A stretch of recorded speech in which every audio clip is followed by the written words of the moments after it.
Welcome guys, it is the AxeMan here, and today we're going to be looking at another top 5, and this time it's going to be the top 5 flyers in Ark. Now like I say every time, this is my list, you might think different, but this is personally what I think are the top 5 flyers in Ark. So if you do enjoy it, don't forget to smash the thumbs up button, don't forget to subscribe if you're new as well, and let me know in the comment section if you agree with this list, if you disagree, and just generally what is your top 5 favourite flyers and why you think they're all useful and everything. So let's just jump straight into it.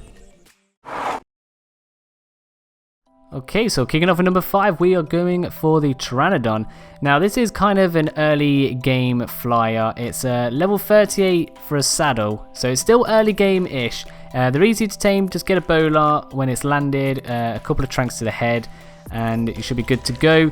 Depending on your taming rates, you might need some narcotics to keep it asleep. But if you have kibble, dodo kibble, really easy to get, so that's a good thing there. So once this thing is tamed up, it's going to be kind of just used for speed. This thing's one of the fastest flyers. You can get around the map quite easily. It can also be used as a fighter. These things can do a lot of damage. It has that barrel roll thing, which can do quite a lot of damage as well. Only problem is it has ridiculously low stamina. It is quite bad in stamina. Like, you do a couple of barrel rolls and you've got to land. So if you've got people shooting at you and you've got to land like all the time, that's going to be a bit of an issue. Also, this can pick up small dinos and humans. When I say small dinos, I mean like hyenodons, troodons, otters. So you can make a little taming pen, pick some of them things up early game, drop them in there and tame them. Shouldn't be too difficult. And yeah, picking up humans, PvP, that's always a good thing. Pick them up, drop them, not a bad thing. So yep, that is number 5. Okay, so in number 4, we're going to go for the Tapahara. Now this is probably a mid-game kind of flyer. It's level 55 for the saddle. And in order to tame one of these, you're going to need a ghillie suit. You're going to need to sneak up behind it once it's landed, bowler it, and then shoot some tranks in its face. If it's a really high level though, you will probably have to build a cage around it, because the tranks, you won't have enough time before it flies off. So what you need to do, bowler it, get some pillars, get some ceilings, build a cage around it, and yeah, shoot it then, and it shouldn't escape. But sometimes they do glitch out, so you might need to practice this a few times. Once it is tamed up though, it has a triple saddle, which is probably the best thing about this. So you can have you riding it and then 2 passengers as well, which can fire weapons from the saddle, which is pretty damn good if you want to go out taming something or if you're PvPing against some players.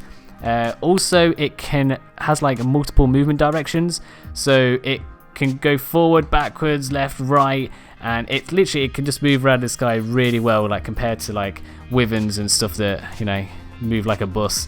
So yeah, you've got that.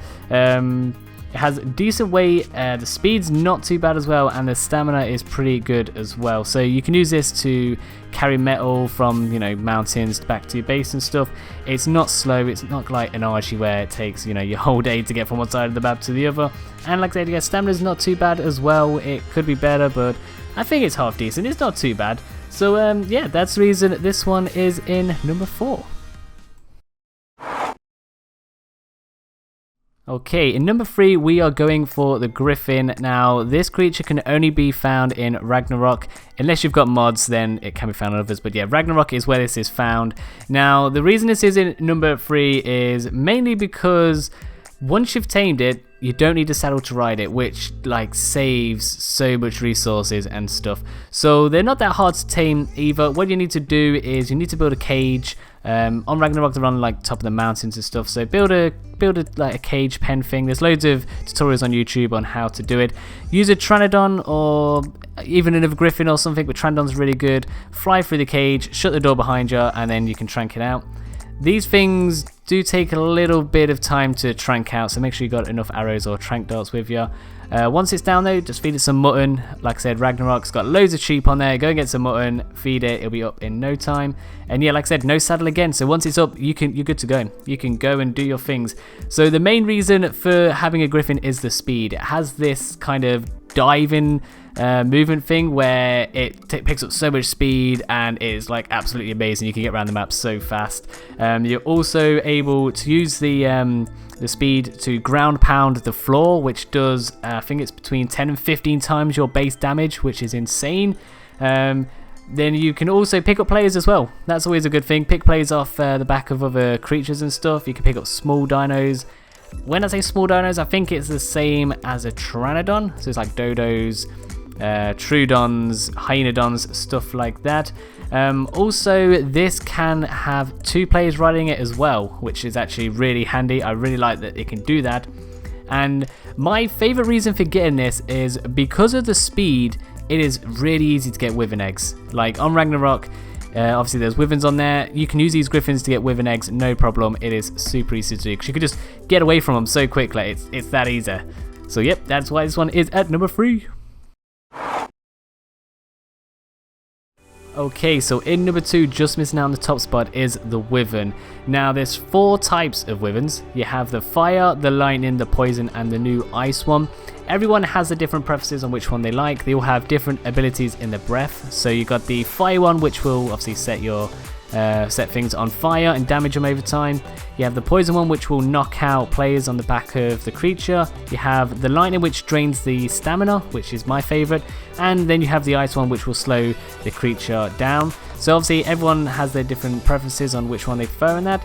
But in order to tame these, you don't actually tame them. You have to go into a wyvern trench or pit, whatever you want to call it, and search for an egg, pick it up, and take it back to base. Just a warning, as soon as you pick that egg up though, you best get your ass moving, because as soon as you pick that egg up, all them wyverns in that location are going to come and hunt you down. They're going to want that egg back. So I would recommend using a griffin. If not a griffin, a pteranodon with some decent stamina, so you can do a few barrel rolls and you can like get away, get your distance before they start like shooting their breath all over you. Once you've got the egg back at base, you're going to have to come back to the wyvern trench and then find a female wyvern, trank it out, and go into his inventory and get its milk out, because that's what the babies are going to live off. If you're going to trank a wyvern out, I'd recommend building a cage, trying to get it to follow you into that cage. There's loads of YouTube videos on different cages you can make up, so I definitely recommend watching a few of them. Once you have got your milk back, you've got your thing about to raise up. Let me just tell you, it's going to take a long time. If you're playing on an official, it's going to take 5 hours to incubate the egg and then another 100 hours until it's fully grown. That is insane. That's why we don't play on official. It takes a long time, but once they are hatched and fully grown, these things are amazing. You can pretty much do whatever you want with it. If you have a few of them, you could just pump weight on one of them, pump health on another, like pump melee damage on another one as well. They're kind of versatile.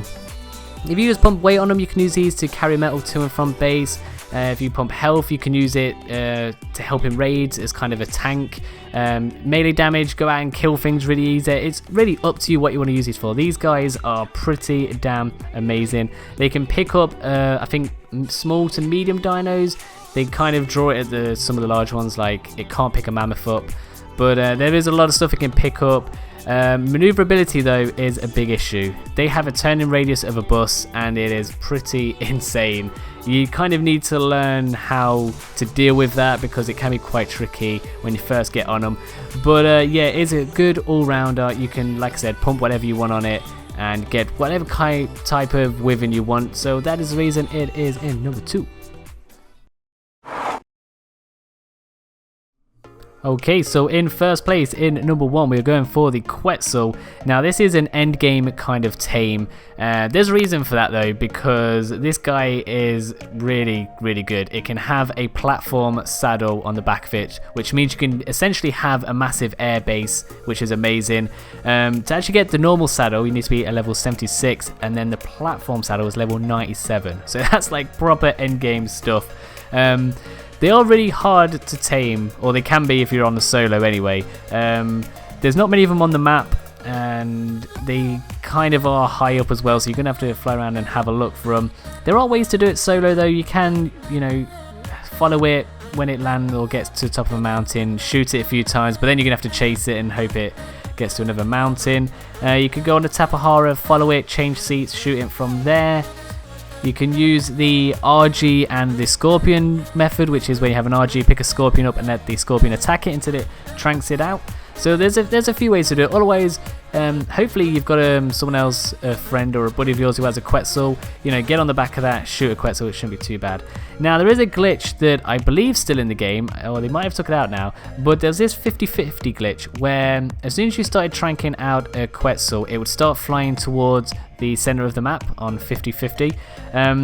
That can be a good and a bad thing, like you know where it's going to go, but there can be quite a lot of dangerous stuff in that area, so it might fall down and then get munched on by loads of like carnivores or something. But I mean, once you get one down and once you get it tamed up, it is really good, it is really helpful. So like I said, you can use it as an air base, get a platform saddle on it, build all these metal walls and like a whole little base around it, and have some like guns and stuff like that, have people in there. You can like use it to raid people and stuff. It's actually amazing. You can also use this as a transport dino, so you can have all your tribe's dinos and creatures on the back of the platform, take this to a raid, drop them all off and send all them into battle. You can even use this as a battle bird. It has a lot of health, so it can take a few shots, whack some turrets on it or something like that, get them to shoot at it as well, which is really good. It's actually really good for taming titans. If you get some cannons on the back of this thing, get some people to man them, you can aim at titans. That's probably one of the best ways to probably actually tame one of them things, is get a Quetzal. Also, this thing has incredible weight as well, so this is definitely used to go to mountains, get some metal, take it back to the base. Also, it can pick up pretty much any dino, apart from like the really big ones. So I mean, you can pick mammoths up and any kind of big thing really. I think it like draws a line like Brontos and T-Rexes, but I mean, apart from, you don't really need to pick them up. All the other stuff you can pick them up, get some taming cages, whack them in there. I mean, that's really helpful. It really is. So yeah, just due to the fact that this thing can have weaponry on the back of it, it can have like a whole base, it can carry a whole tribe's worth of tames to a raid, and it has health, it's got the weight, it's got to be in #1. It is definitely the best flyer without a doubt. So that is it. That is the Quetzal at #1. Okay, so that was the top 5 flyers in Ark. Now, like I said before, this is my opinion. This is what I think they are. Everyone has different take on it. So let me know in the comment section, what do you think? Do you think some of these should be lower on the list? Do you think some should not be in the list at all? Let me know what your top 5 is in the comment section below. And don't forget, if you have enjoyed it, don't forget to smash the thumbs up button. Don't forget to subscribe as well. I really do appreciate it. And thank you for watching, guys. And I shall see you soon. Peace.